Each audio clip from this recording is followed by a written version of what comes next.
Okay. All right, so the September 17th regular meeting is called to order. Good evening, everyone, and welcome. My name is Emily Truman. I serve as the 2025 Board Chair in the Gates County Board of Commissioners. I'm joined by Commissioner Nathan Berryman, Vice Chair Jonathan Craddock, Commissioner Brian Roundtree, Commissioner Dave Forsyth, County Attorney Pitt Godwin, County Manager Scott Sauer, and Clerk to the Board Renee Draper. We're going to ask Commissioner Berryman if he can open us with prayer and pledge.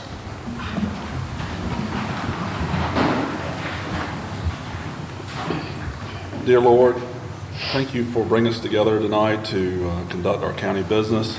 We ask that you give us the guidance that you see fit to conduct our business as the county.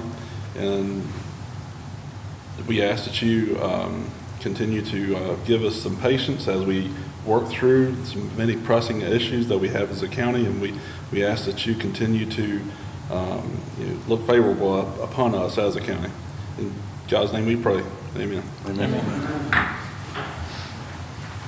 I pledge allegiance to the flag of the United States of America and to the republic for which it stands, one nation, under God, indivisible, with liberty and justice for all.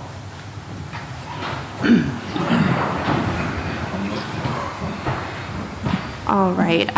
So at the beginning of the meeting, this is something that the entire board has given their approval of, and we're just going to read something before we get started. So I think it's important to take a moment to acknowledge the passing of Charlie Kirk. Many of us knew him as a national figure, but at the heart of it, he was also a husband, a father, and a young man who dedicated himself to advocating for what he believed in. Whether or not you agreed with his politics, there's something to respect in someone who commits their life to speaking out and engaging in the public square. His loss is a tragedy, and it serves as a reminder of how precious life is and how important it is to treat one another with respect, even when we disagree. We extend our prayers and condolences to his family, friends, and those who are grieving his passing. So we will now move forward with the approval of the agenda. If there are any additions or deletions. I actually have a couple corrections for the 27th work meeting and the special meeting Okay. both. Yeah, and I was going to say, actually, if you give me just one moment, okay, because it may be the same. Yep. Okay. That's the consent agenda. I apologize. Go. Okay. Yeah. So, All right. so this is for Just going to pull the, out those two, the 27th special meeting and 27th regular meeting minutes, just to review a couple items on that. okay, so but this is for the approval of the agenda, not the Right. consent agenda. Yeah, I'm just saying, so we can pull those off consent so we can actually look at them. You would do that with the consent? With the consent agenda, you would, Okay. yeah, okay. All right, so are there any additions or deletions to the agenda as presented? I would like to ask for a motion to add the staff introductions before commissioner updates, because we do have a new deputy to be introduced to tonight. I'll second the motion. All right, so we have a first and a second. Are there any other? Okay. All in favor?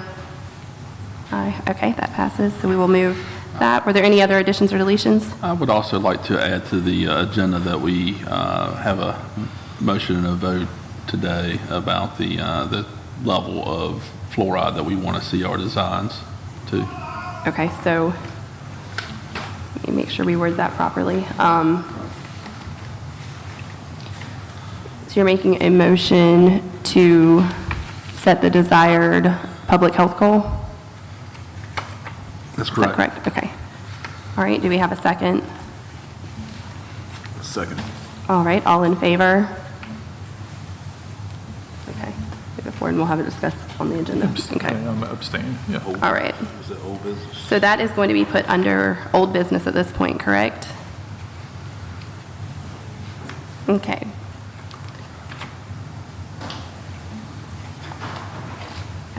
Okay. All right. So if there are no other motions, I'll ask for a motion to approve the agenda as presented. So moved. Second. All in favor? All right, that is unanimous. All right, so now We're going to move down to consent agenda. For the consent agenda, I make a motion to modify the regular meeting minutes of August 27th, 2025 to clarify the motion on page 3 by adding that the payee is Jonathan Jones and the correct amount of the reimbursement is $380 for All-Star shirts. Also, per the clerk's request, to correct the special meeting minutes on August 27th, 2025 to reflect that Commissioner Roundtree arrived at 10:07 a.m. and Vice Chair Craddock arrived at 11:50 a.m. Yeah, so that's a motion for those two items. I'll second that motion. All right, any discussion? All in favor? Okay, all right, that's unanimous there. Were there any other amendments or clarifications? Yeah, I'd like to add something there. I think some of the language here was not reflective of actually the dialogue under the same page 3 of 8 on the 27th. It talks about, let's see, Commissioner Forsythe responded that he believed Commissioner Roundtree was correct in saying that the matter appeared retaliatory, but it reiterated that the purchase was a good faith effort. It left out the fact that I said that the matter appeared retaliatory against the individual who had spent the money, but reiterated that the purchase was a good faith effort. Okay. And then further down near the end of that section where it says Commissioner Berryman asked Mr. Raby whether he had sent an email indicating the team was allowed to play. Mr. Raby said the situation was not simply yes or no answer, but acknowledged that team had enough eligible players to participate. I distinctly recall that Commissioner Berryman did point out that this was a yes or no answer. And I think that should be added in there. Okay. That's all I have for there. Okay. So he has a motion for the amendment of the minutes. Do we have any? Okay, we have a second, so we'll ask any discussion. All right, all in favor? And that is unanimous. Okay, so those amendments will be made. All right, and then a motion to approve the consent agenda as modified. So moved. I'm sorry. I had comments also on the work session, Okay, or the other one, excuse me, I'm sorry. okay. Make sure. There was one correction. I apologize. I had it a second ago. One second. All right. Of course, now I can't find it.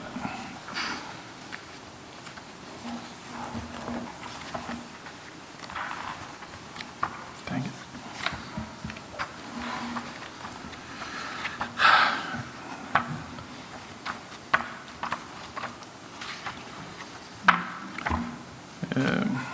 Do you want to come back to that? I'll find it here. Hold on. Apologize, everyone.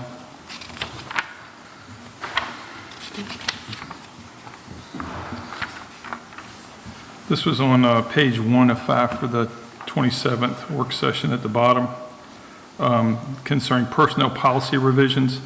I think that it should note in there, I noted concerns, Commissioner Forsythe noted concerns that implementing a telework program was problematic, and that Assistant Manager Warren Perry concurred that he agreed that it was problematic, implementing a telework program. I think that should be in the record there. Okay, So that's it. all right. Do we have a second for that? I'll second that. Okay, all in favor? Okay, that's unanimous. All right, so at this point, is there a motion to approve the consent agenda as modified? So moved. Seconded. All right, all in favor?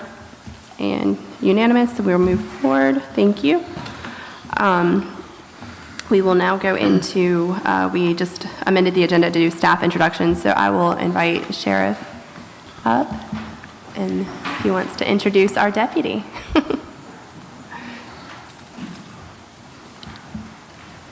Who has worked a long day, I'm told, so.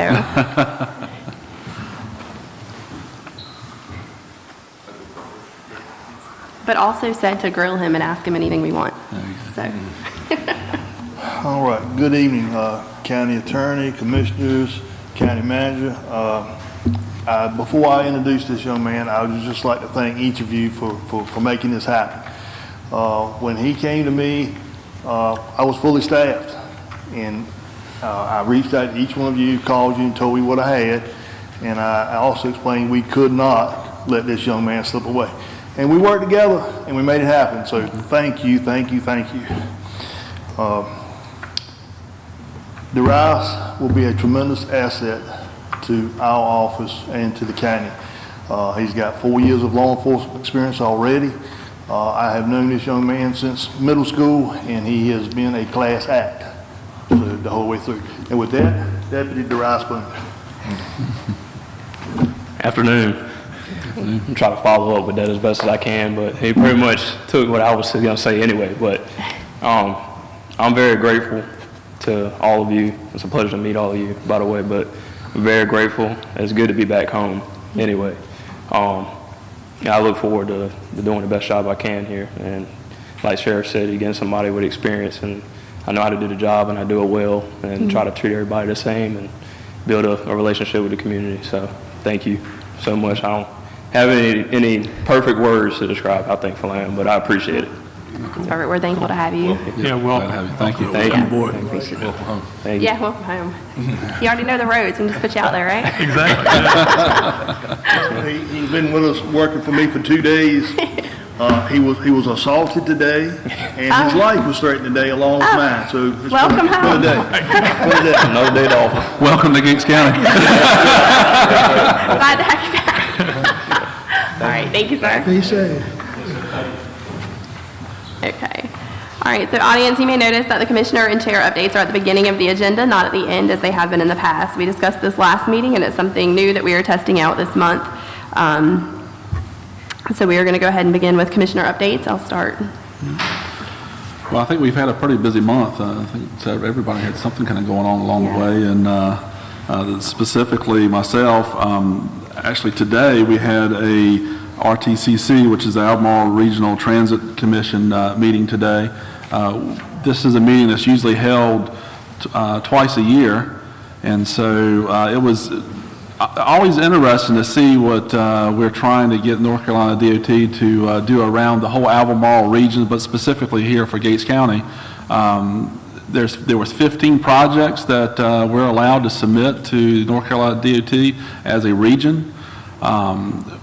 Out of the 15, the top 5 are here in Gates County. As far as 2 of the top 5 are here in Gates County. The first one is going to be the widening of 13 to take the 4-lane all the way to the Virginia line. And then you already see in the swamp where we are widening the road there in the swamp. We're going to continue to do that throughout the county, right on down 158, and widen and modernize. It's not a 4-lane, but it's going to be a widening on 158 to modernize it to the state highway construction standards. So that's what we're working on. We're trying to put into that as well the turn lane for right there at the high school and that whole area through there, kind of bring that turn lane that's already there further down to encompass the commerce area and all that kind of good stuff for future development that's in that area, hopefully. So we had that go on today, so that was a really good meeting that we had. I got the privilege to meet with the GITS committee last week. I tell you, to be able to sit and listen to those folks and be a part of that was an honor. They got a lot going on, and they got a lot of good ideas of how and what we're doing for the elderly within the county and trying to meet their transportation needs. In case y'all don't know this, which until recently I didn't know this, is that GITS is completely self-funded through grants or money that they get through Medicaid or those type of things like that. They're able to maintain their operational status and their funding through that, and they don't really get any money from the county at all, even though it is a department within the county. So, to the leadership of GITS, I wanted to say thank you very much for doing is what you do, because it is providing a pretty good service for the county, and they get a lot of transportation needs, and they were going through that as well, and they got some good ideas for the future. And county manager, they may come talk to you about some ideas I kind of threw out there, so I'm sorry. But that's what they're trying to do. They do see that some of the ridership as far as the elderly has gone down a little bit after COVID, and it hasn't really come back since then. So they're thinking about ways to be able to get that participation back up to those levels, and they got some pretty good ideas to do that. So looking forward to the good stuff they got coming out of there. As well as Saturday before last, I think several of us went to the Annie Holland historical roadside plaque unveiling. So yeah, I'm sure a couple other county managers or county commissioners are going to talk about that along the way too. But that was an honor to be a part of that and see all that unveiling and everything. I only wish I could have stayed the whole time, but I was able to sit and talk to some folks, and that's always a good thing. So. I'm good. All right. I have no updates at this time. Okay, that was real fast. Commissioner Roundtree. Good evening, Gates County constituents. My first update from Albemarle Regional Health Services. The Fall 2025 District Tour and Medical Clinical is going to take place on Wednesday, October the 22nd. It's going to take place at the Gates Health Department. That's going to be at 1 o'clock. Update for the Gates County Department of Social Services.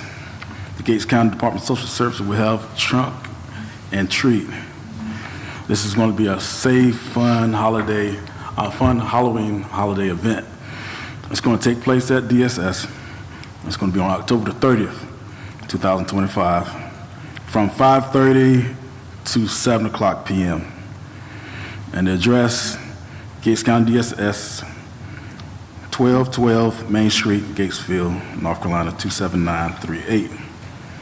Also, at Gates County Public Library, there's going to be sessions, multiple sessions on digital skills information. It's going to take place at the Gates County Public Library, address 14 Cypress Creek Drive, Gatesville, North Carolina, 27938. And the sessions that's going to be offered are on September 25th, Finding Trusting Information Online. On October the 2nd, Using Healthcare Online. On October the 9th, Smartphone Basics.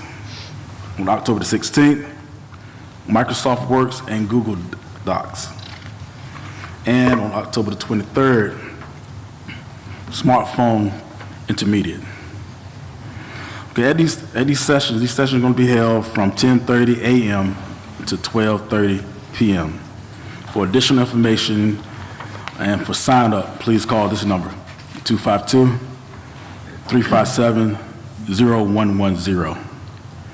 Also on October the 10th, also at the Gates County Department of Social Services, the Friendly Dental Van will be on site, October the 10th.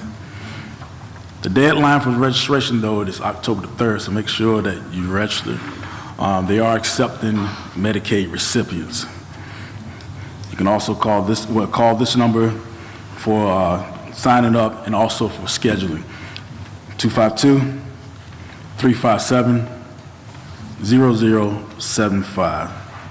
And what's going to be provided is going to be teeth cleaning, it's going to be x-rays, exams, fill-ins, extractions, and other things related to dental care.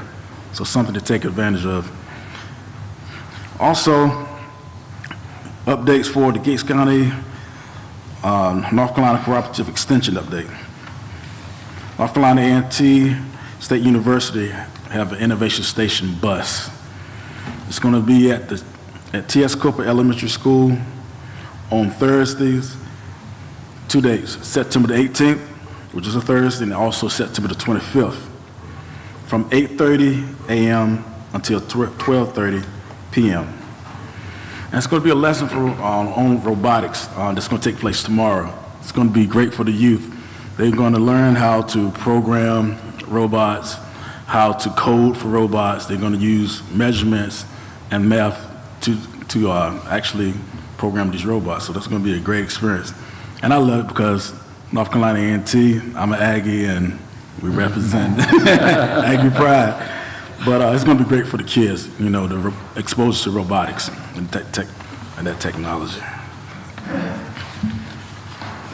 Also, I have a Trillium health resource update. Trillium is providing $2 million to help develop an adult-child behavioral health urgent care facility operated by SNH, Youth and Adult Services. And this facility will serve individuals regardless of what county they reside in. Also, no matter who the payer may be, it was going to be open 24 hours a day, 7 days a week. The BHUC will also serve individuals presenting with any diagnosis, including mental health, intellectual developing disabilities, substance use disorder, and traumatic brain injury. And to conclude my updates, tomorrow at the North Carolina Extension Office, it's going to be office hours for Congressman Don Davis. He's going to have a representative, his team is going to actually be there, and Director Kimberly Mack is going to be there. It's an opportunity for our constituents to inquire different things that they have of interest pertaining to government on the national level, state, and local level. U.S. Congressman Don Davis, he's a federal congressman, so especially things on the federal level. But it's going to be an opportunity for our constituents to interact with one of the dignitaries in Congress. That concludes my updates for tonight. All right, thank you, sir. Commissioner Forsyth? Tomorrow night, we have our Albemarle Commission monthly meeting. Didn't have one in August, so I don't have any updates for that to pass along, but we'll have. I intend to talk to them. It's a good opportunity to interact with the other commissioners from the other counties. At our last work session and a couple of our previous meetings, we had some discussions about a community center and trying to reach out and do more for our senior citizens and all. And I've started looking in and talking to some of our neighboring counties about that. I know Chowan, for instance, their community center operates 8 a.m. to 8 p.m. Monday through Saturday. I think we ought to start thinking about hours of operation for our community center. Elizabeth City periodically has open gym policy on Sundays, like from 4 to 8 for adults to use the basketball facilities and other stuff. I've engaged and asked, I guess, one other county, but they've been a little hesitant to tell me. I'm not sure why. I hope to gather a little bit more information, but since we've been having that dialogue about hours of operation, I think it's pretty worthwhile for us to consider the community and our constituents, as we call it, having the community center close at 5, basically when everybody's off work, is a little tough, and not having it open on weekends, in my opinion, is not a real good thing. We ought to consider maybe helping to revise that, giving some guidance, but we need to look into it a little bit more, so I've started doing some of that. Separately, the Fall Festival, everybody's aware of that. That's tomorrow, so for folks that are from the county or others, I've actually had people call me interested to come. Yeah, Saturday. Yeah, tomorrow. Yeah, not tomorrow, Saturday. I'm ahead of the weekend. So that's a good opportunity for people to go out and meet folks, see things going on. Not sure how big a crowd it'll be. Hopefully the weather will clear up. I think they say it'll be better. That's a good opportunity to interact with the community. I plan on going out there for at least a few hours. Let's see, what else? Oh, I also wanted to bring up, so during this last week, couple weeks, since our work session, something that's come up I've posted and commented on is concerning the school. We're the Board of Commissioners. We're not the school board, but I do think it's worthwhile to talk to the public and keep them engaged. I've had people ask about it. They did not get their school study that I guess was roughly due middle of September. They're telling me that it's going to be the end of the month. The study that likely, most people believe that it's going to lead to a closing of at least one of our elementary schools. So there's a long road ahead to figure out what and how it's to be done. So that's coming. Separately, we also have had an issue that's come up about payments, and I want to thank our chairperson for being engaged and taking the lead on behalf of the board and the school board and the county manager and the superintendent engaging the state to try and figure out exactly what kind of situation we're in where our contractor is not being paid and we have $700,000 that hadn't been forwarded. So I appreciate the chairperson deciding to go and do that. That's very good.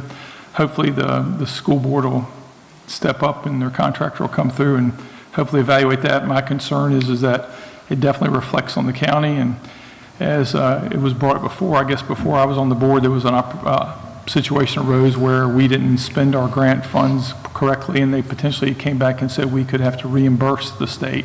In this case, I guess there's the potential for them to not give us the money, and we'd have to take it out of Hyde. So that's something that's worthwhile and definitely needs to be looked at on our behalf.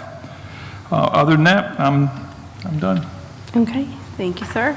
Following with the Fall Festival, I want to go ahead and mention, usually we have my mother-in-law or Miss McGinnis in here to clarify, but because I don't know the time and I'm going to get that off. But gyms, if you participate in gyms in the program, it typically is picked up on Medical Center Road. The pickup this week due to the Fall Festival is going to be moved to the high school. So they do have preparations to be able to distribute from the high school. And I believe it's going to be on the high school side of the parking lot than the community center, because the community center will have activities with sports and such beginning at 10 a.m. So if you are a participant of gyms, or you know someone that is and doesn't watch the meetings, please let them know that this coming week on Saturday, it will be at the high school. And there will be signage out there at the standard location to notate that it'll be there. But I just wanted to put that out there. It feels like we were just here because it was 3 weeks ago. But there's been a lot that's happened in 3 weeks. Over a week of that, I had family here that I hadn't seen in 9 years. My brother, his wife, that was pretty phenomenal. And I took time out of that to go and to the Hertford Gates Relay for Life, which I haven't been to in years. Used to have a tent and table out there with Todd's Pharmacy, and we were very involved. And there wasn't as much participation as there used to be by a long shot. I feel like a lot changed after 2020, but I think it would be phenomenal to just see more participation in that going forward. And Relay for Life is not something that you can only give to in September, so that is a year-long thing, but it was really nice to be out there and just kind of see that they are trying to keep it going, and it would be phenomenal to see more participation in that area. The next day, as Commissioner Merriman had mentioned, we had the Annie Wealthy Holland presentation and the revealing of the historical marker. That was a really nice ceremony, and specifically, out of all of it, what really stood out to me was the speeches that 4 students gave.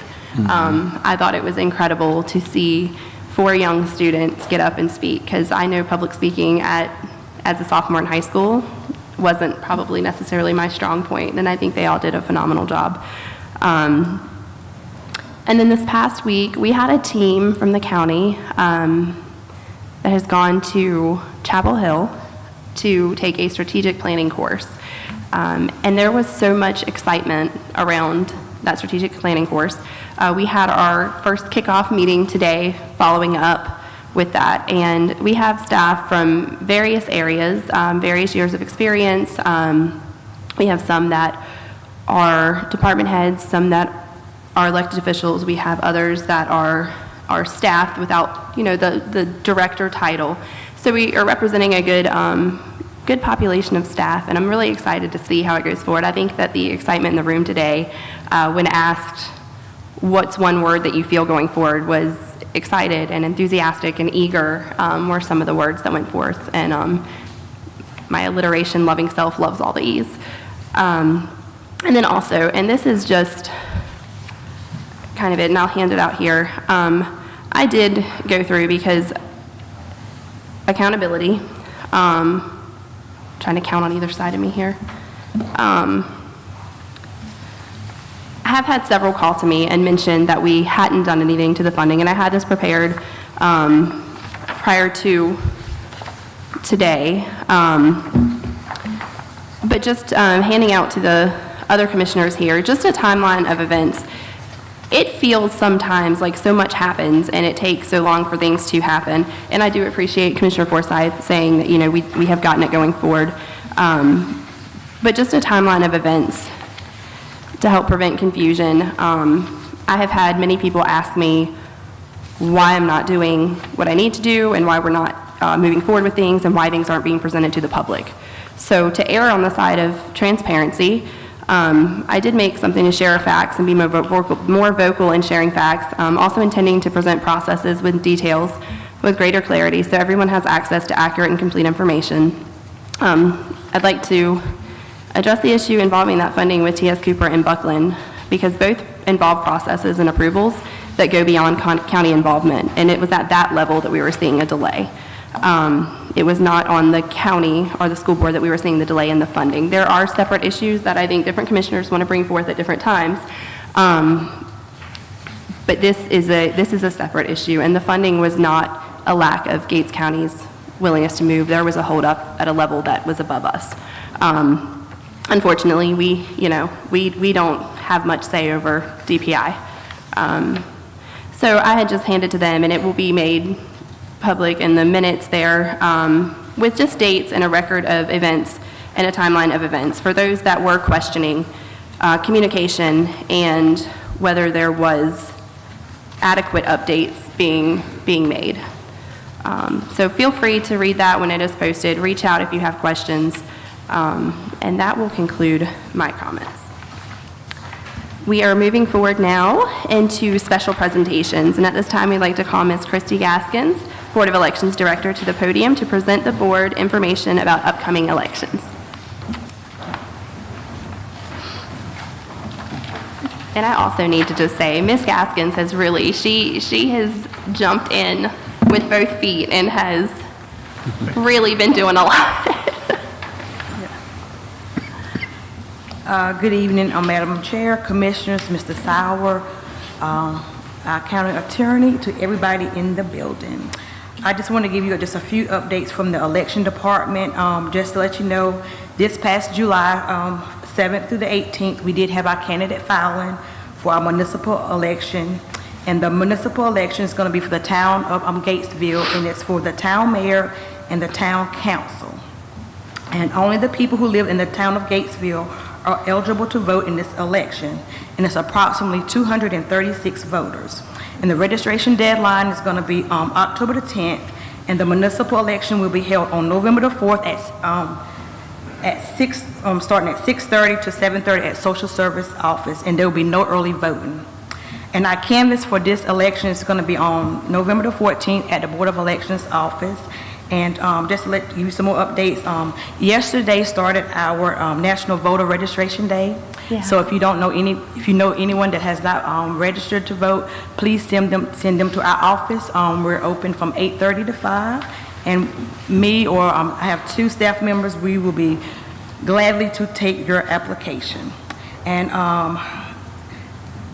July 17th, the state board launched a registration repair project, and this registration repair project is still ongoing. This registration repair project is for the voters here in North Carolina that we did not have their driver's license number or their social security number. And so, and these voters were affected, and the state has sent out letters to these voters to try to get them to come in. They can either mail the letters back to our office, or they can bring them into our office. So far, we've only had about 4 people to bring in those letters. So, but if you want to know if your name is on the list, you can go onto our county website and go under the public notice and click on the State Board of Election launch registration repair, or go to the state website at ncsbe.gov, and you can click on Gates County, and you can see if your name is up there, or if someone that you know name is up there on that list. And if it is, please ask them or stress to them to please take care of this. Come to our office. We will be glad to have them. And we actually, for Gates County, which was good, we had 181 active and inactive voters on that list, and as of today, it's 149 left. So we still need the voters to come in to repair the situation. And our next candidate filings for 2026 will be starting December the 1st through the 19th. And we have the seats that are available are going to be the sheriff. We have 3 commissioner seats, the clerk of court, and 3 board of education, and 2 for soil and water. And I passed out, well, Ms. Renee passed out to the commissioners, just to give you a little stats. For Gates County, we have a total of 8,090 total voters. Democrats is 3,058. The Republicans is 2,270, and for the unaffiliated is 2,728 people. And also, just to let you know, our primary election is going to be next March the 3rd, 2026. And if, just in case, if we do have to have a second primary, that would be on May the 12th, and that's under North Carolina General Statute 163-111. And our election for next year, it was going to be on November the 3rd. And if you have any questions, just please reach out to me, and I'll be more than happy to give you the information that you need. Thank you. Director Thank Gaston, you. I have a question. In reference to that registration repair list, that's similar to the Griffin list, is that right? Or is that something totally different? Well, this right here, the North Carolina got sued. We got sued, so that's why they did this registration repair list, because some people, well, I stated they did not have the driver's license or the social. Some of it, when we looked into the voters chart, it just was not put in, but everyone that, if their driver's license or social security number, if we actually had it, we put it in ourselves, but for all the voters that we don't have it, we're asking for them to come out and fill out the paperwork so we can get it done. Okay. So pretty much they're gonna re-register, or is it recommend they re-register, or just fill out It'll be an update. It's gonna be an update? Okay. Thank you, You're Ms. welcome. Gaston. Thank you. All right, thank you. All right, so next we have Mr. Greg Singleton of OIC of Rocky Mount. And we have a statement that will be read by the clerk, I think I'm moving along, right? Yeah. A statement that will be read by our clerk in regard to Miss Liza Layton, who was unable to make it, unfortunately, last minute. So if I could call Mr. Greg Singleton to the podium to present the board with information about the Reentry Council.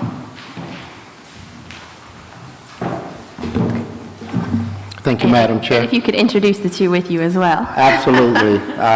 First of all, I want to absolutely thank you, Madam Chair, and the members of the Gates County Board of Commissioners for allowing us this platform to share information. To my left is the distinguished Director of Reentry and Operations, Ms. Shanithia Mabry, and to her left is our new hire, well, I don't know if we want to call him brand new, Mr. John Outlaw, Case Manager and Employment Specialist for the Hereford, Burt T. Gates, St. Juan Local Reentry Council. On October the 17th, 2024, I joined the ranks of OIC of Rocky Mount. To be honest with you, one of my main reasons for joining was because OIC had been selected to be the intermediary agency for the Hereford, Burt T. Gates, and Chowan Local Reentry Council. The information before you is the contract that OIC of Rocky Mount received from North Carolina Department of Adult Corrections, Reentry, and Rehabilitation.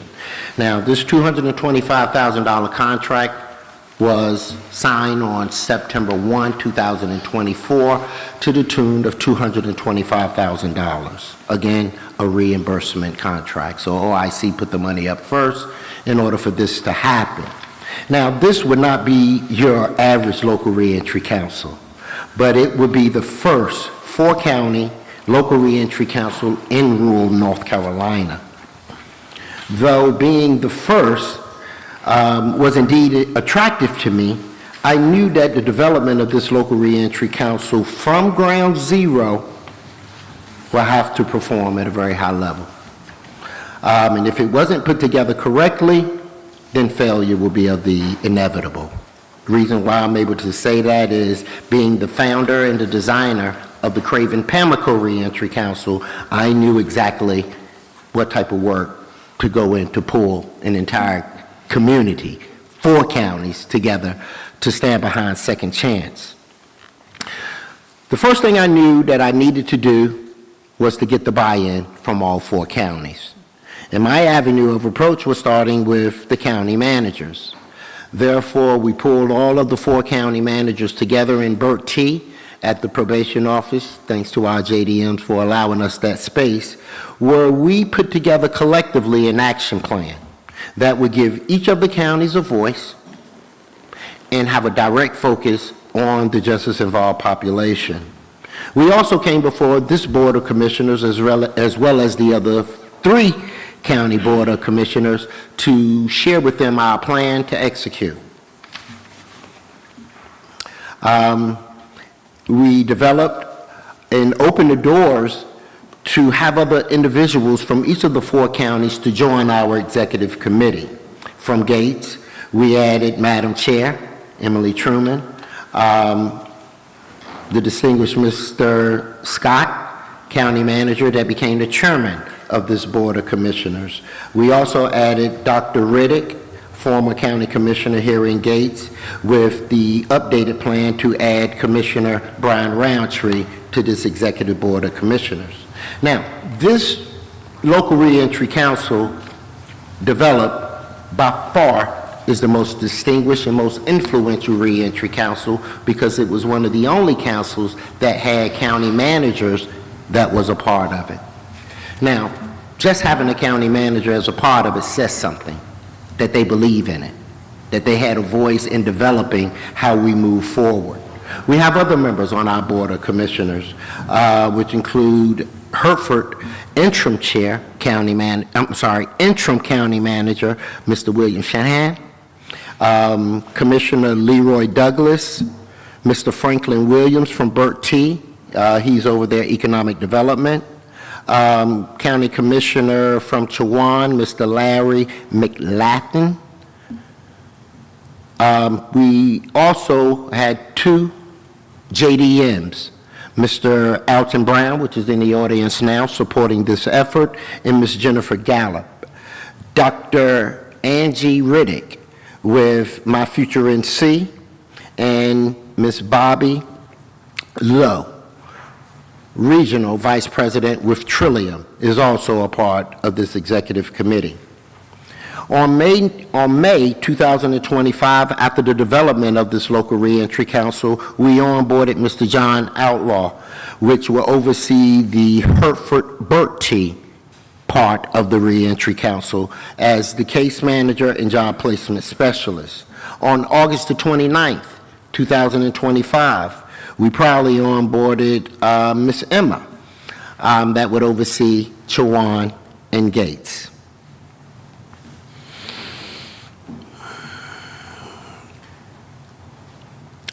August the 29th, which was on a Friday, we received a letter from the Department of Adult Corrections stating that our 1-year contract would not be renewed due to state funding. Setting the stage for an abrupt ending of this Local Reentry Council. As you see, the date on that letter is August the 29th, which means our contract would have ended not even 1 full day on September 1. So after pointing that out, we was given an extension until September the 30th. I have an ask. I ask that we do not let this work of reducing prison recidivism through this Local Reentry Council to end in Gates County because of the lack of state funding. I ask that we do not destroy the hopes and dreams of those who's asking for a second chance. I ask that the 4 counties come together for this cause, a cause that is righteous and a cause that is good, a cause that would improve public safety, lower the collateral costs of incarceration, and convert an unemployed person to gainfully employed person, making them a taxpayer. Studies have reflected that in North Carolina, we have a 48% recidivism rate within the first 2 years of release. Let that marinate. Almost 50% of the people that are being released are returning right back to prison.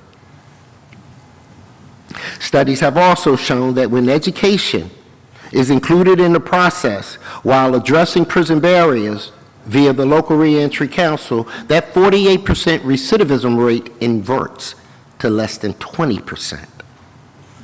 Studies have shown that in North Carolina, it costs anywhere from $30,000 to $34,000 to incarcerate a healthy resident. Yet,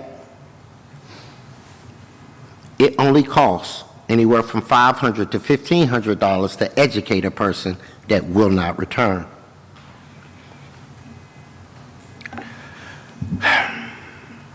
The part of this ask also is for us to maintain John Outlaw and Emma Nixon as employed case managers and employment specialists for this four-county local reentry council. We need $27,683.94. This amount divided 4 ways between the 4 counties is $6,920.99 per county. This will allow us time to collectively seek other funding resources to support the work of reducing prison recidivism. I know that there is a process, and I do not expect a hard answer now. But the clock is ticking, and September the 30th is right around the corner. Some of the programs that are already in place to support this local reentry council, one of them being with the NCDOT, setting up highway construction academies in all 4 counties. As a matter of fact, we have a tour scheduled that NCDOT will be here on the 23rd. We also have the Job Readiness Boot Camp that vets the individuals to ensure that they have stake in the game.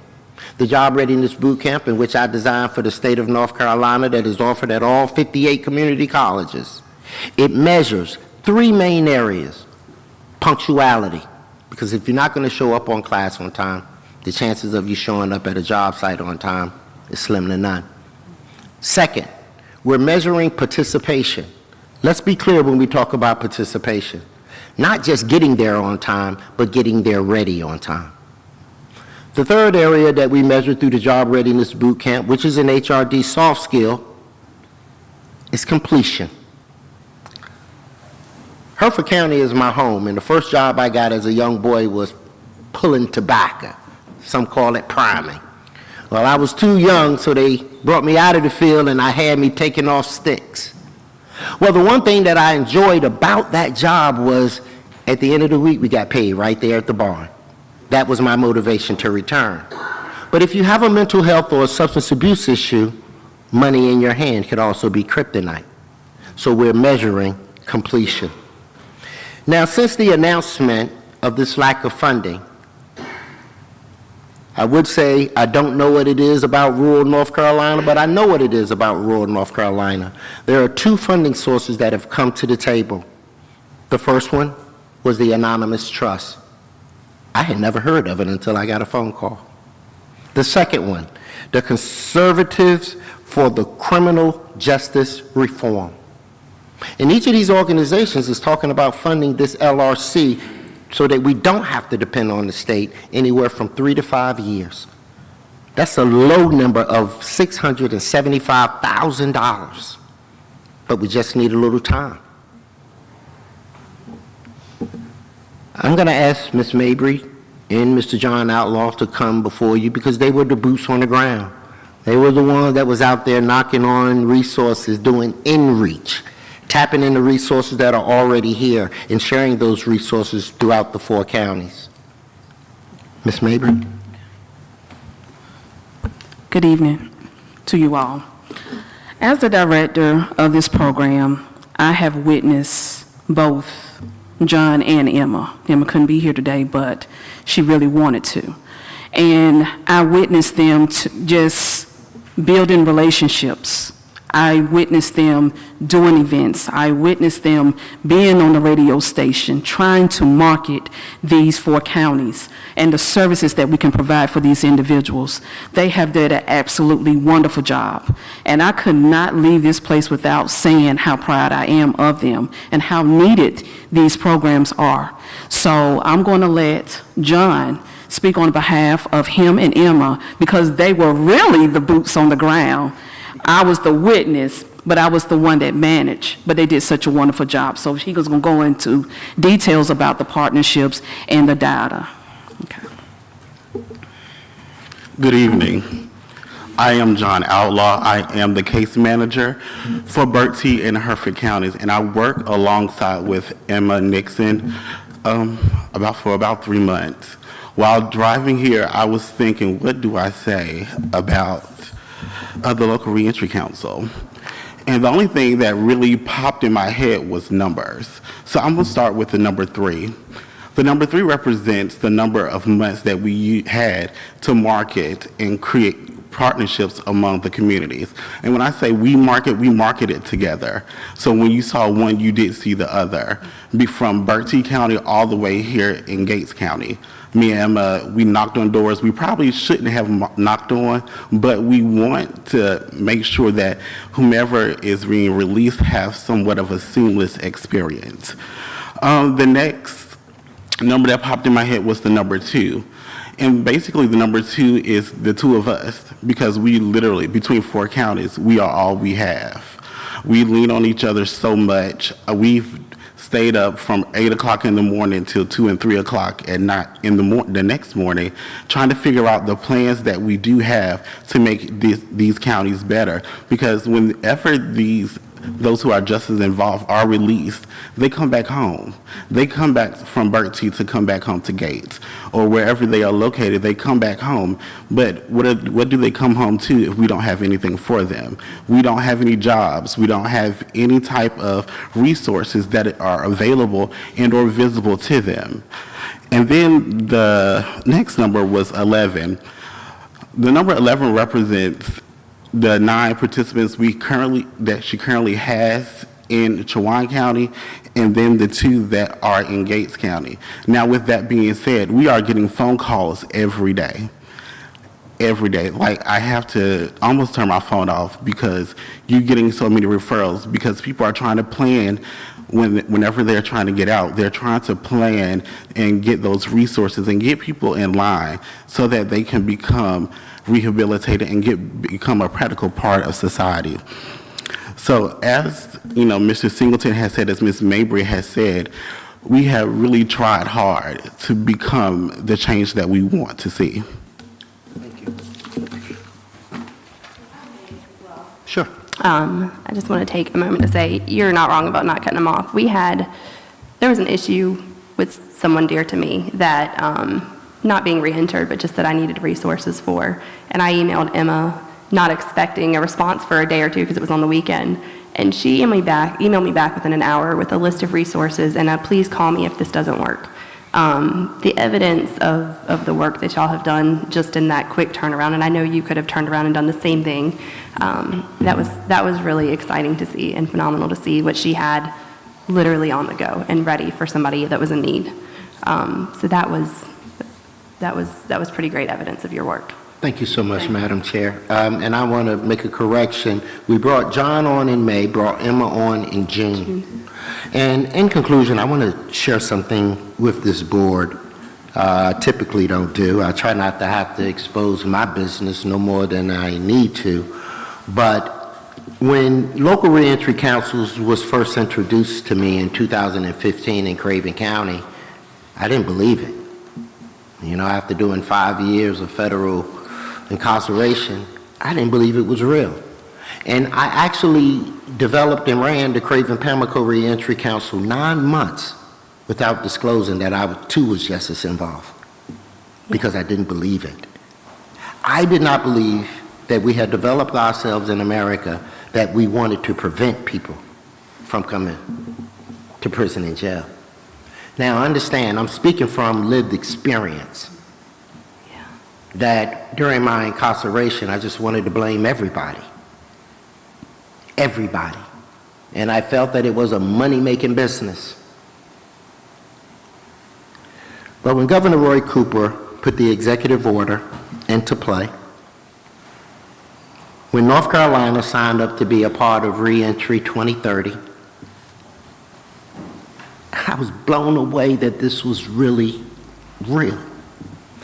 And to take this hope away, I can't imagine what hearts and souls in the community is going to feel if we do it. I hope that we don't. So I come humble, hat in hand, shoes shine, necktie on. I beg you, I beg you. And I know money is tight. I've worked with a number of Board of Commissioners. We was just in Chowan on Monday night.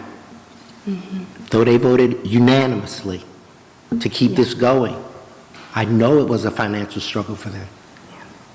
That's why I've been making phone calls, reaching out to Mr. Scott saying, hey, we got a hook on the line, brother. We got a hook on the line. So again, I beg you for your support to the tune of $6,900 and some dollars. $20.99. And 99 cents. If there are not any questions of me and my team, we're going to sit down. Well, I got a question. So just, I'm the guy that always asks the Oh, that's okay. questions. Why is it fair for Gates County to pay the same amount of Chowan if we only have 2 people serviced? And they Very have good 9? question. I respect that. So the state determines counties based on population. And they base it on those are projected to return and those that have returned. That's how they came up with the 4-county quadrant. So again, they base it on county population, and they base it on the number of people that is scheduled to return that have already returned to these said counties. They base what on that? The state based it on numbers, population. The funding, they went for counties that were 4 size so that the money could be divided between the 4 equally. Yeah, but I guess my Yeah. question though is if you need 27,000 though, to be fair, while the state may have decided that's how they did it, and as far as results and what we're paying for, Gates County's paying disproportionately high, potentially 4 times higher than Chowan for the services they're getting, if we pay the same amount as Chowan. Well, here's the deal. There's a bucket of money, and we don't want to block an opportunity for anybody that shows up, whether they're from Gates, Berkeley, Hereford, or Chowan. We want to be able to serve them.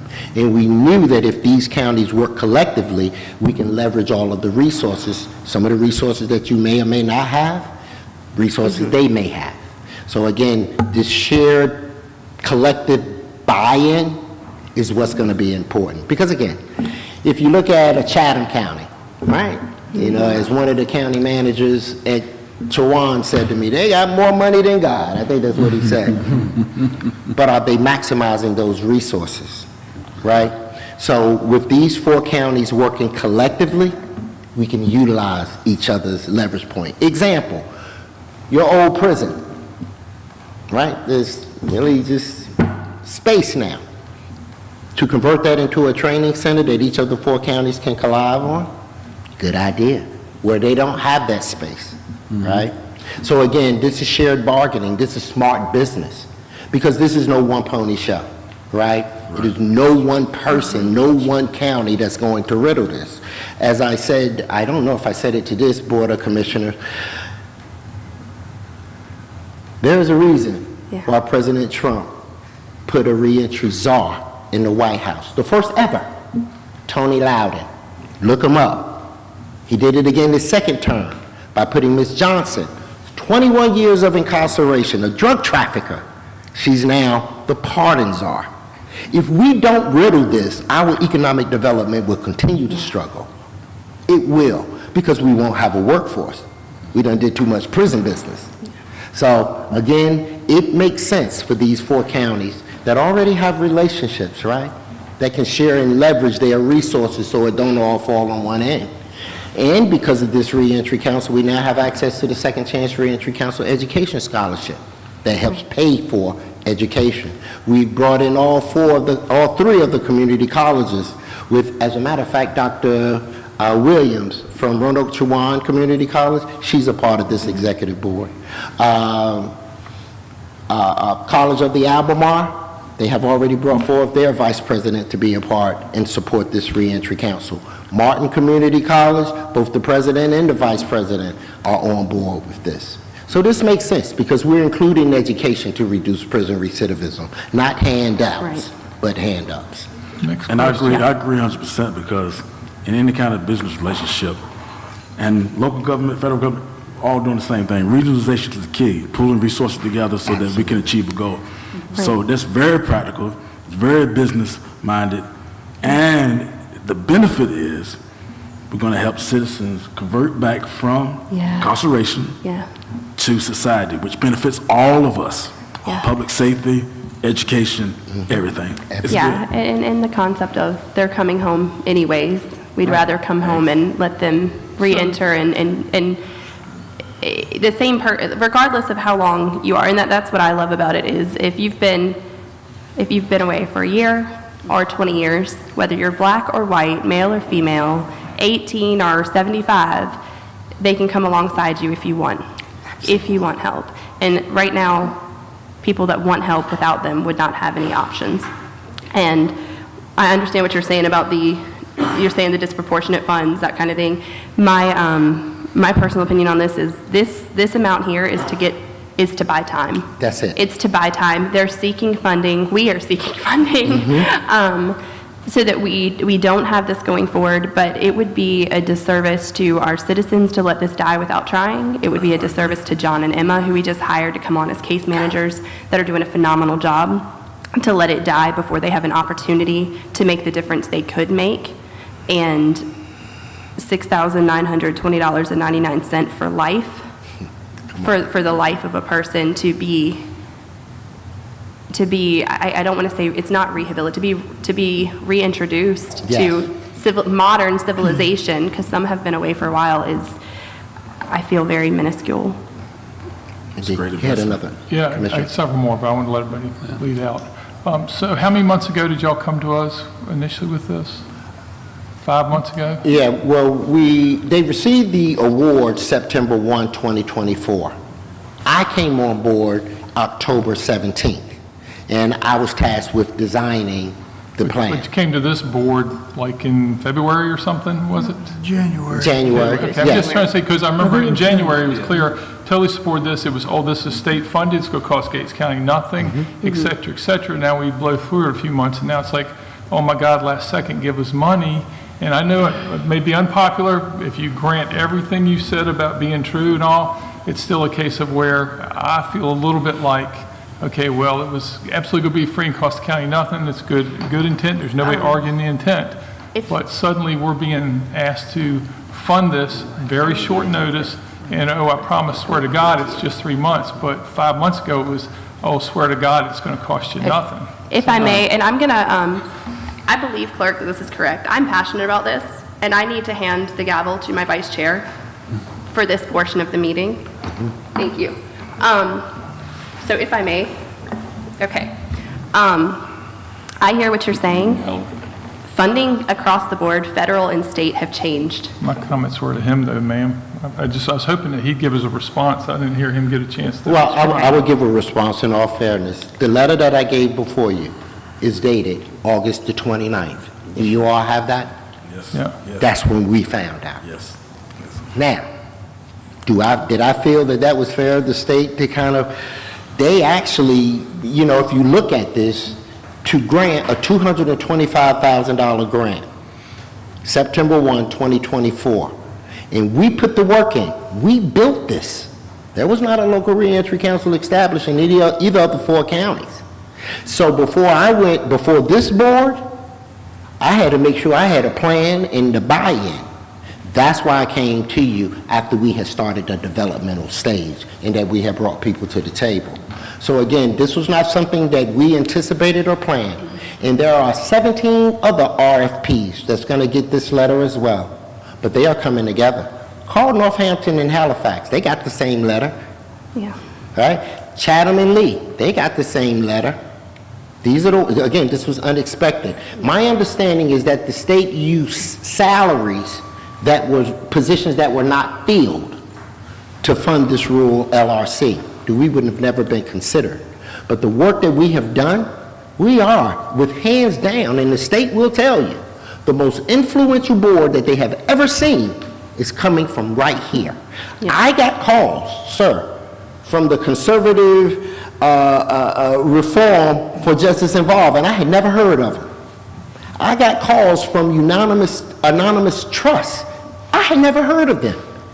Never in my life. But when they found out what happened here, people came to the table. So I would expect, I will hope, that this commission will come to the table for its own constituents, in all fairness. And I beg for that. So I understand where you're coming from, respectfully.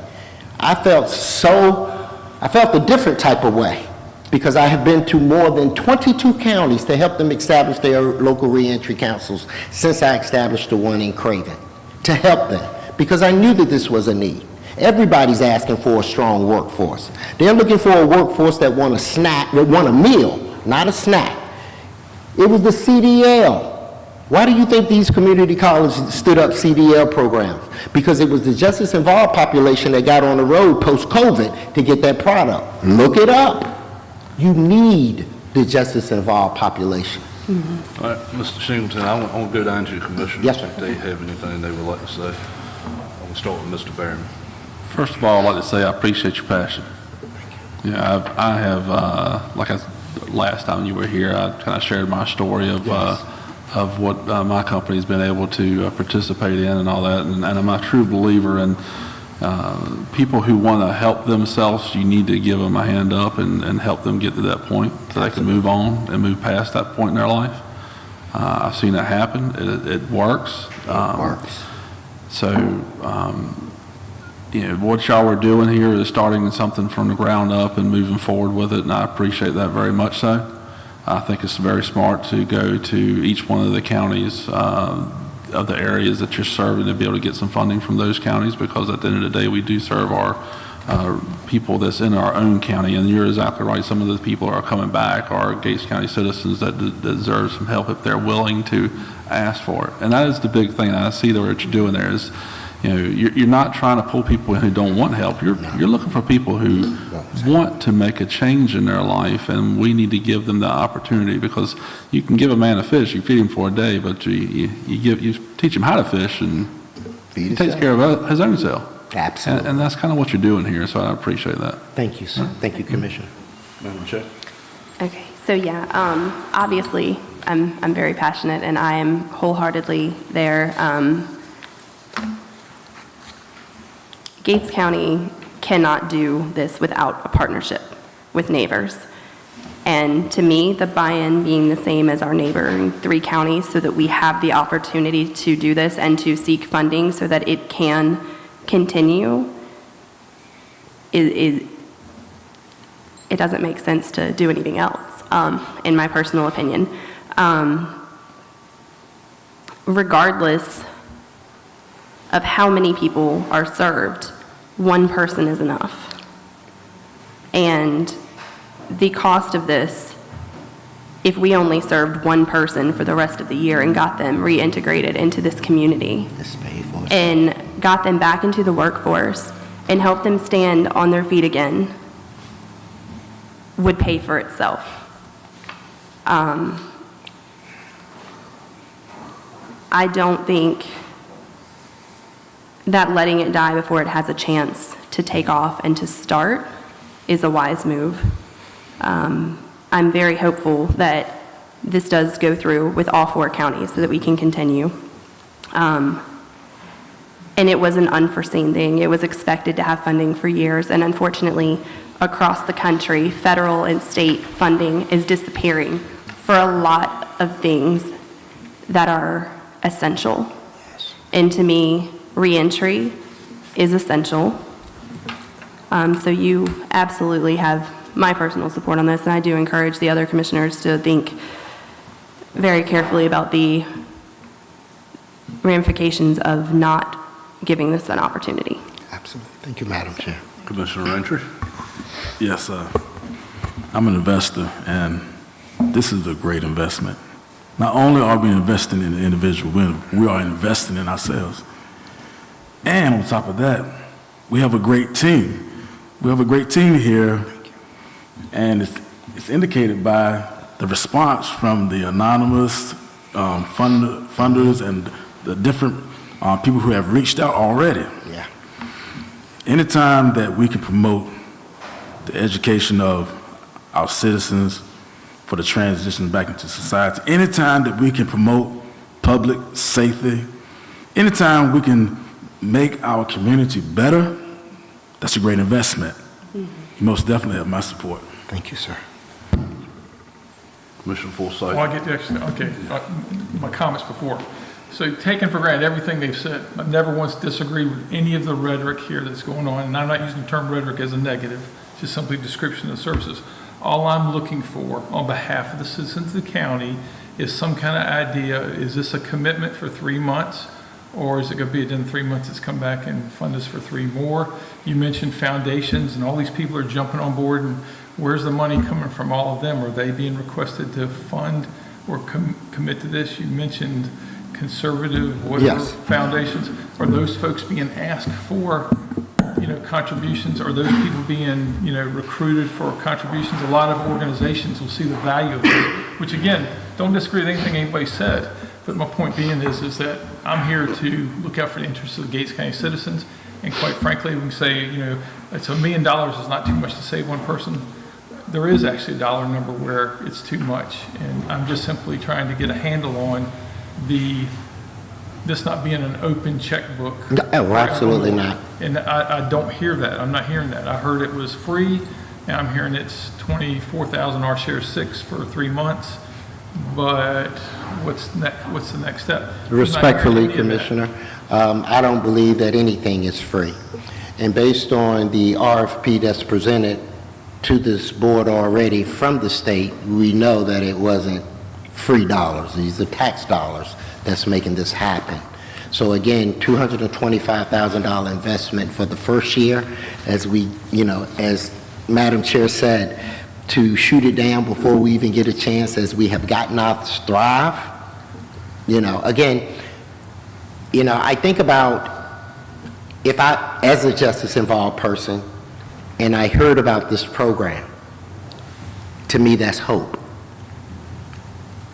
And to compromise someone's hope is catastrophic, because now we go into a panic stage. We go into our human mammal instinct of survival. So that's what we don't want. And no, not an open checkbook. We're just asking to get to January 1, 2026. And that contribution would do that for us. And it would give those funders that have contacted me, Anonymous Trust, the Conservative for Criminal Justice Reform, it would give them time, because they can't just write a check overnight with this short window we have. So I'm just trying to buy some time to close the deal. Mr. Sauer, would you like to say? I'd just like to share, this really came out of nowhere. I was traveling back from Ohio when Mr. Singleton called and read the letter to me. There wasn't much I could do other than just listen and encourage him to keep his chin up. We'll work through this. The next day I was in my garage at home, because I'd been to Ohio, I was getting ready to go to Pennsylvania, I had one day at home, and my wife comes out and says, "You're going to get a call from Liza Layton." Well, Liza Layton I knew from the Albemarle Health District. She was a health educator. She was a spark plug. She just was a dynamo. I'd lost track of her, didn't know what she was doing. She called me within 10 minutes, and I said, "Liza, what are you doing now? Why are you calling me?" Because she had told my wife she wanted to talk about the reentry program, and I didn't make any connection. Well, Liza works with Jimbo Jumbos in Edenton over in Chowan County, and she is the HR manager, but also the work site reentry coordinator. And they've gotten so involved, because there are challenges for folks trying to come back into the community, like housing. They've set up a halfway house as part of their corporate mission. I really think what they're requesting is reasonable. It is, I think, an attempt to buy some time, and I really think, life is a faith journey. And Liza I called Liza, asked her to come to this meeting, because I knew Greg was coming. She was committed. She had a child that got sick today, couldn't make it. But when I was on the phone with her, she said, "The other person you ought to talk to, Scott, is Bob Steinberg." Bob Steinberg was really supportive of what we were trying to do when they all thought we were crazy in Edenton. And so I hadn't talked to Bob in a while, and got him on the phone and explained the situation. And when he agreed he could come here at 7 o'clock, I said, "Well, Bob, it'd also be good if you could come at 3, because we're still dealing with fluoride, and it'd be good for you to hear that." to me, that's kind of a God thing. I mean, things just sometimes fall into place. Liza was not able to be here. She's written a statement that she asked that it be provided to you, and I'd like to ask my friend and colleague Renee to read it for us. Yes, come get this mic.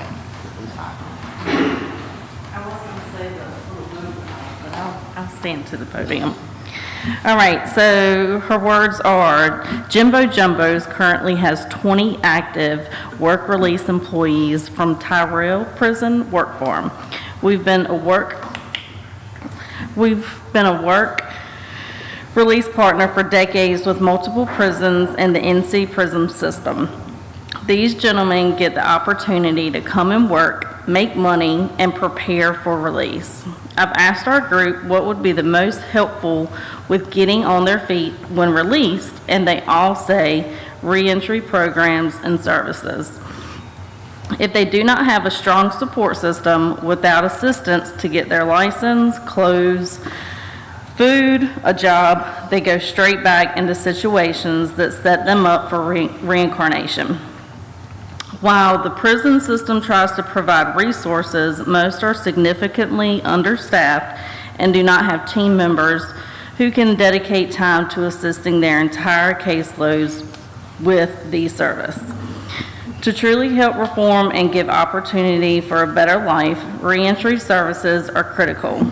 We are also a second chance employer, priding ourselves on hiring individuals with felony criminal records.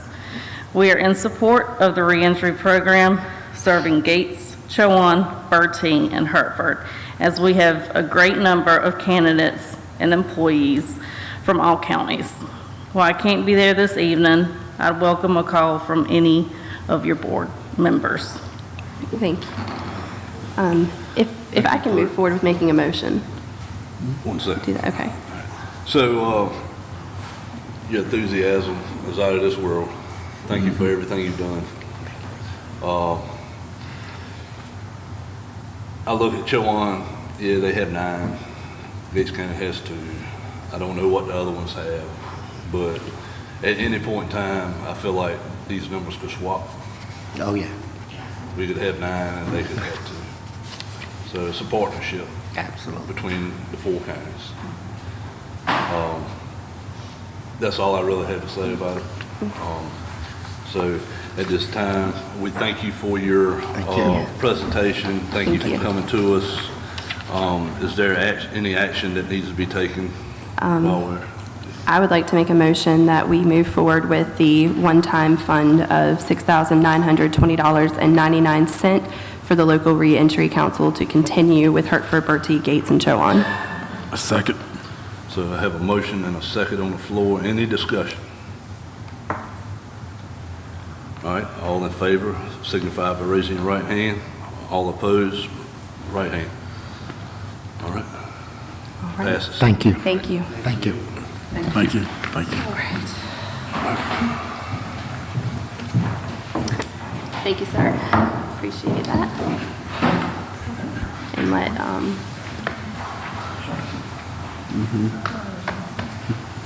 move forward and let you know that we're switching back, okay. All right, so then we are moving forward to public comments. Ms. Draper, are there any individuals signed up to speak for the board this evening? We don't have anyone signed up, but Ms. Rachel Coles would like to. Okay.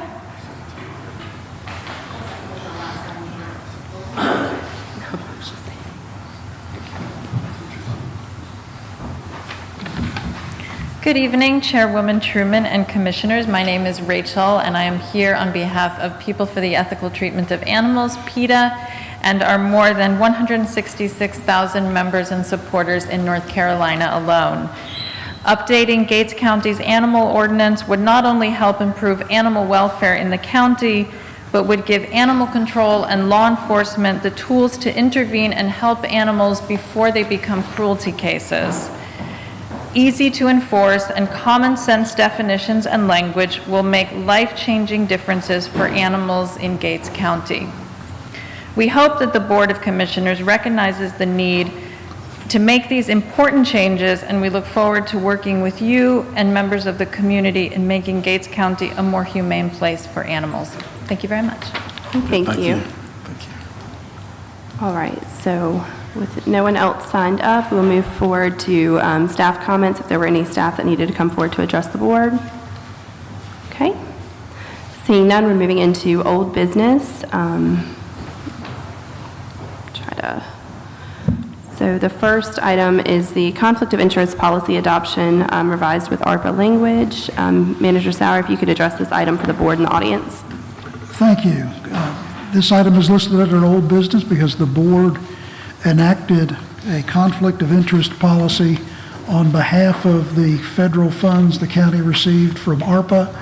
At that time, we opted to use the short form of the policy that was recommended to us by the Association of County Commissioners. When we had our ARPA audit 3 weeks ago, I think it was, we were informed that we needed to adopt the long form if we wanted to continue to get receipt of the reimbursements. So they have provided the documentation. We have prepared it this evening for the board's consideration.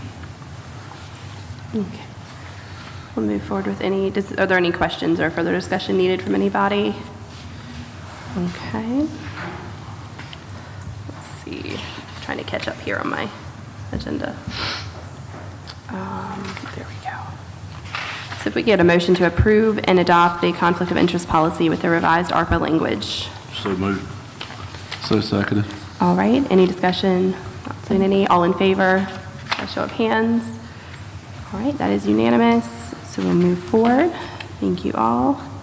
And this is where we will have the amended item on the agenda. I'm going to turn to Commissioner Berryman. As we heard earlier today, when we went through the needs of the county as far as continue the removal and what we can do to remove the amount of fluoride within the systems, within our water system of the county. I appreciated Green Engineering's and also Dr. Sproul's time that they came through today to continue to educate the county of everything that they're doing, what is available to us, and a rough roadmap of how we move forward from here. I believe that Green Engineering really wants some direction from the board as far as where we're willing to set our limits at for the county, so that way they can continue to move forward with their designs and give proposals for us to consider. I think we're finally moving forward on this. I think we've been talking about this as a board since I started the board, and we had a really good meeting back in February. I think we've all been on the same page, is that we want to lower the standards. It is my position that we need to be at the 0.7, and I know that several board members share this with me as well. I think going back and forth between a 0.1 and a 0.7 is a moot point at this point in time. All we're really trying to do is set the standard for our design firm to continue to move forward. And since with us finally getting some traction and moving forward with that, I would like to make a motion for us to set the standard for our fluoride levels within the county water system to be a 0.7 and move forward from there. I'll second the motion. All right, so we have a motion and a second. I'll open for discussion. We beat this horse Okay. to death. All right, then we will call for a vote. All in favor of the 0.7 being set as the level by show of hands? There's 4. All opposed? I'm an abstention. I'll go with the group. Okay, so going with the group, that is a unanimous vote. All right. Moving into new business now. Regarding the Animal Advisory Board and PETA discussion. So the Board of Commissioners is going to need to form, we just heard from a representative, but we have had some things brought to the attention of the board at the last work session And following that discussion, the Board of Commissioners is going to need to form an animal advisory board based off of those discussions to allow for input beyond just us sitting board members. That application will need to come through the clerk's office with the online application for committees and such, correct? Yes, okay. Just wanted to verify that would be up there. So if you are interested in serving on this Animal Advisory Board, please fill out the application and get that in to Ms. Draper, ideally a few business days before the next meeting so that she can have it on the next agenda. We'd like to go ahead and get board members approved so that we can move forward with the discussions and the direction that we're going to go with this. Was there any other comment from anybody in regard to that? Okay. All right, the next item is going to be the resolution authorizing execution of opioid settlements with secondary opioid manufacturers. So Manager Sauer, if you could address this item for the board as well. Thank you. Gates County for a number of years has been participating with other jurisdictions in this state as a part of the settlement related to the opioid predicament we're in. And as those funds are becoming available, there have been settlement documents that the board has asked to consider to maintain our qualification for potential receipt. There's no guarantee that there's going to be big money. That we've had a little bit over the years, but this is our way to stay connected, to work in tandem with our partners through the Association of County Commissioners. This resolution before the board is related to opioid settlement documents for secondary manufacturers, specifically Purdue Pharma and the Sackler family, and approving the third supplemental agreement for additional funds between the state of North Carolina and local governments on proceeds relating to the settlement of opioid litigation. Yeah. I believe the county attorney has had a chance to review this and seem to think we should move forward with it. All right, so we'll open for any discussion on that or any questions on that before we move into a motion. So, just a question maybe for the attorney. All this really does is says that we want to be part of the group, and whatever the group gets, we get our share effectively. Isn't that, I've tried to read this, but I'm not an attorney. Yeah, that's right.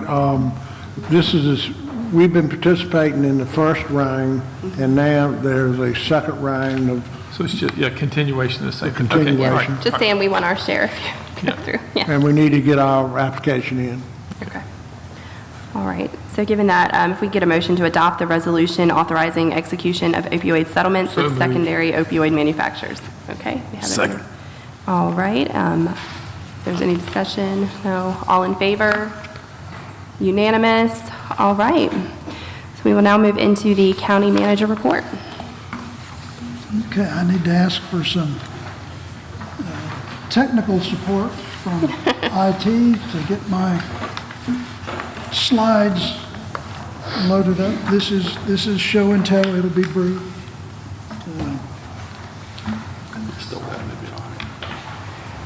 I just wanted to touch on a few things, primarily that the board had discussed at your work session in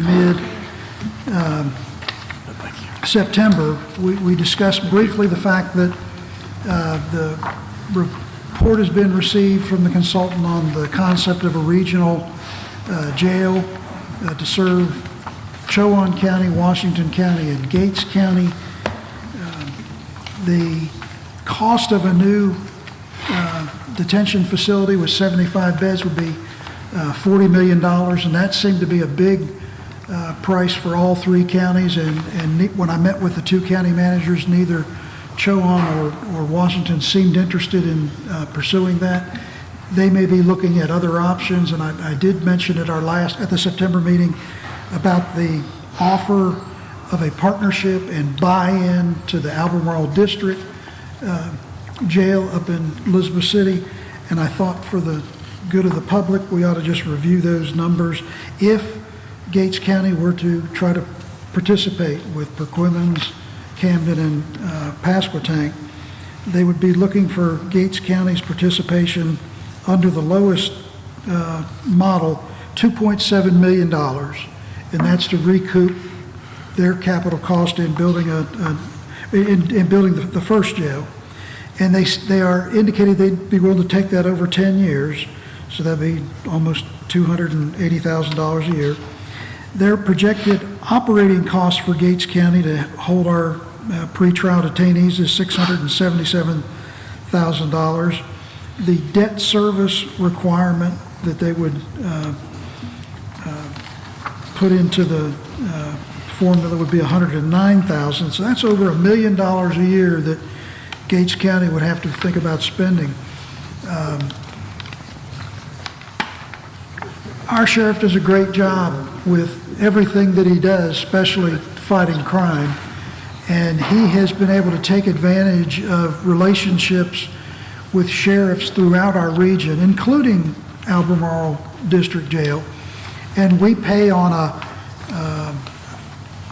la carte basis. If he's got 2 or 3 or 1, he can pick up the phone, call a sheriff, and typically he's able to find space, male or female, short-term, long-term. I think our daily rate now is around $76 a day, even if it was bumped up over $100 a day. The 5-year summary is there for you. We talked about it at a meeting about a year ago. The sheriff traditionally turns money back at the end of the fiscal year with his budget. He's got 2 cost centers, the law enforcement side, the jail. The board appropriated $305,000 for the year we're in now. Last year was a good year. We only spent $219. About $211 was for inmate housing. $8,000 of that was for medical. So I'm just putting it out there, and unless there's action to want to move in another, you've got a great program going here. Thank you, Sheriff Campbell. Item next is Perquimans, Chowan, and Gates in our landfill commission partnership. We have convenience centers for our residents and taxpayers, and those convenience centers are operated by Albemarle Regional Health employees, and they are looking to try to ensure that they streamline their staff training, their management of folks, the ability to interchange employees when somebody misses a day of work for sick leave or personal leave, and they want to come to us and talk to us about having some uniformity amongst our solid waste ordinances. And Ms. Angel White, the landfill managers, agreed to come at your next meeting mid-October. While I had her on the phone, I mentioned that at the work session, the board had again a conversation about a request made by a poultry farmer about the possibility of placing a container at the site in Yor as the one site where those chiller filters could be disposed of. I think Angel would like to have Ms. White would like to have a discussion with the board. She said in our current physical configuration, it might be difficult, given the maneuverability for the trucks, the compactors that are in place, that it might be too tight. But when I pulled the property map up with the aerial photography, the county owns right at an acre there, and not all of it's being utilized. So if the board wanted to make an adjustment there to accommodate the poultry request, you might have some flexibility. You've got something to think about. But she is willing to be with us at your meeting in October. So I frequent this site quite a bit. I think we can do a little adjusting and we can fit another one in without having to clear any land. Okay. I think Well, I appreciate the input. I just wanted to make sure I made a report back and so that everyone would be aware. One more slide, please. Okay, I mentioned Last week when we were talking about emergency management and contingency planning, this was a project that was funded by the board last fiscal year, was finished just a few weeks ago under Crystal Phillips' supervision. That's about a $50,000 generator unit. It is natural gas fired, so there's no propane tank.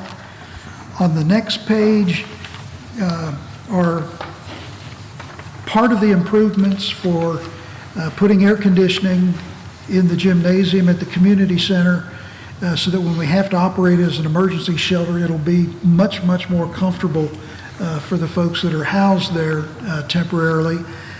We're awaiting the delivery of the sock that hangs in the gym that is a big, long piece of soft ductwork. It looks like a sock, and as soon as that gets in, they use that in a lot of, sometimes it's made out of steel, but ours, I think, is going to be a soft sock.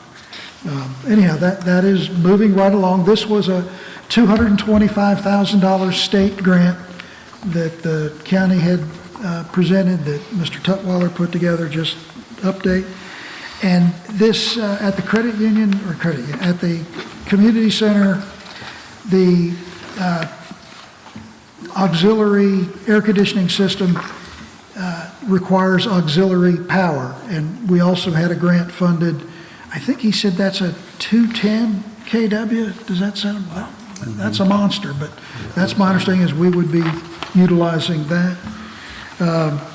In this year's budget, there were funds for a supply facility so that we can house our shelter facilities and ease the transport of those so that we can roll them right into a truck, take delivery of donations.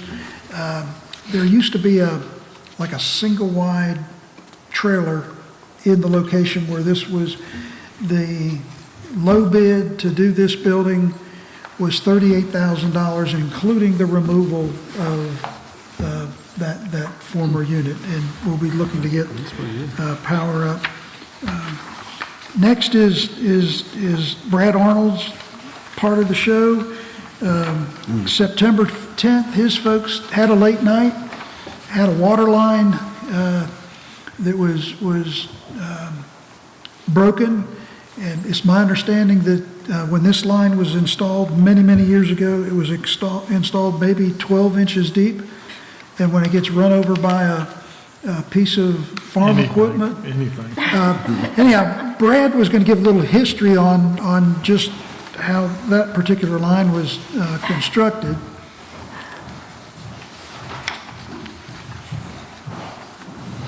I'm always grateful for his photos in the middle of the night. Can you also share, just because somebody like me doesn't know, what's the recommended depth? 36 inches. Yeah, at least 2 feet. Okay. 36. Anyway, this is the line that goes down New Ferry Road. It's actually tapped off of the fire leg. It feeds this, I can't think of the name of the place, the Saw Shop. Stuart Sawworks. Yeah, well, apparently there's 3 apartments there also, and then there's another, down past the road. So, that's tapped off the fire leg. It's tapped off with a 3/4 line that runs to a 1-inch line, that feeds a 2-inch line after that. And it was held together with ratchet strap. All right. But, anyway, so we didn't do something different over there pretty quick. Yeah. I've been here 3 years and I've fixed that exact same spot 5 times because of traffic. Old ditch banks and stuff. It's literally that deep in the ground. Okay. And that picture right here, it runs that deep in the ground, it comes down, it 90s down, then 90s again, and goes over the road. And it was an interesting story, thought you all ought to hear it. Yeah. How long a stretch is it that's only that deep? How long? It's probably 500 or 600 feet. Really? Yeah. Somebody's sorry as hell. I'm sorry for putting it at that shallow. So did you run a whole new line and put it down? No, I just fixed what was Okay. there because it was real late. So it probably needs at some point in time need to run a whole new line. Yes, sir. Yes, it does. But I do have, I have markers. Yeah. Water main markers there. That's right. Let you know where you got to dig it up again. Well, again, there's always an interesting story with public utilities. Item next, again, is just a little follow-up. We had talked briefly at the last work session about the line going to Ashton Lewis to help with their fire suppression, and about the question that a citizen raised about potentially going across the field versus the line that's already been funded and approved to get a 12-inch line down there. When they ran the hydraulic model, that we asked them to look at a scenario where we simply extended the line off of New Ferry Road. That would be the top option A to, or option D. It's only a little over 1,000 gallons a minute. If we connected it to A, which is the 12-inch leg that's going in, that got you up to 1,100. But if we do A, B, C, that's what the board has funded, that's what's been approved, that's what the permits were, that'll get us to almost 2,100 gallons. B, C, and D, just for the sake of modeling, to dial in that extra leg, would get you either to 2,200 or 2,500, but we have no money for that extra leg. So I have, would that D be coming off of this line that he just said is not? Well, I think there had been a accurate, or is citizen there that might have said different- there was a 10-inch line. Yeah, there running is a- all the way Okay, I didn't around. know what was there. Okay, that's what I was curious. Okay. So But the there is- line stops, I think, is it? Right at the hydrant. Okay. I just wanted to share that. And then last, I know we discussed a lot at the September work session about rules of procedure and codes of ethics, and as I reflected on that meeting and thought about all the good work that the board is working toward, I was a Rotarian for about 10 years in a community last century, but before we had lunch, we had a prayer, we sang the national anthem or some other song, but we always had the four-way test of the things we do and say. And I've always tried to carry that to heart, but I think it's helpful to be mindful at times. Is it the truth? Is it fair to all concerned? Will it build goodwill and better friendships? I think in this case, relationships. And will it be beneficial to all concerned? I just thought I'd end on something upbeat, and the Rotarians do pretty good with that. And that's all I had. Thank you, sir. All right, so we are at the reminder. So as a, we are at the end with the public comment. So as a reminder to the speakers, this public comment period is for 3 minutes. Ms. Draper, are there any additional public comment sign-ups? No? Okay. All right, so with all business on the agenda addressed, I'd like to thank, yes? Only question I have is, again, I appreciate in the content, I thought you were going to bring it up because it was in the packet, just talked about there was one administrative public records request fulfilled by finance. I was just wondering if we could publicly say what that was? I don't even recall. Just for public clarity, let people know what information is being asked. There was one that we were asked to go back 5 years. They wanted to know every purchase order. They actually wanted a copy of every purchase order, a copy of every check, a copy of every receiving report, and we ran a report that showed all the transactions. Okay. So they could see, and by vendor, so they could see how many quill supply orders we had for office, for toilet paper, for copy, for anything. So we fully complied, we fully Yes, respond. Okay, yes. all right, thank you, that's all I was trying to get I'm at. pretty sure that's the one. That's the only one I recall from finance. Okay. Thank you, thank you. All right, so with all business on the agenda now addressed, I would like to thank the Board of Commissioners and all the staff involved in this meeting and the meetings throughout the day, because it's, these Wednesdays are getting lengthy. So if we can get a motion to adjourn, So moved. So seconded. and all in favor? Come on now. All right, we are 45, that's pretty good. Look, sir. I thought that was yours, that's not yours? I got my copy. That was actually sitting up here. I think maybe, Well, I'll take it just in case anybody asks. I think he was, Yeah, it is Richard, right? Yes. Yeah, I think Richard put it up there. We're about to be